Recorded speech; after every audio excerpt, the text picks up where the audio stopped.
es filozofēju par to, kā būtu, ja būtu. Visi draugi taisa bērnus, es joprojām tikai sūdos.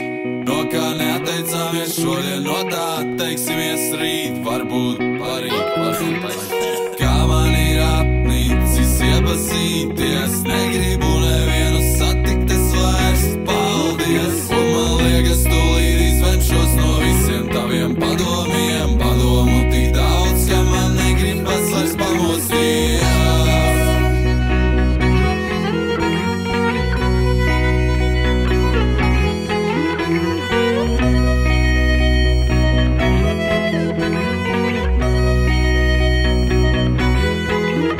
Vienreiz attapos es 11 šūpuļa tīklā, pēc tam apmaldīju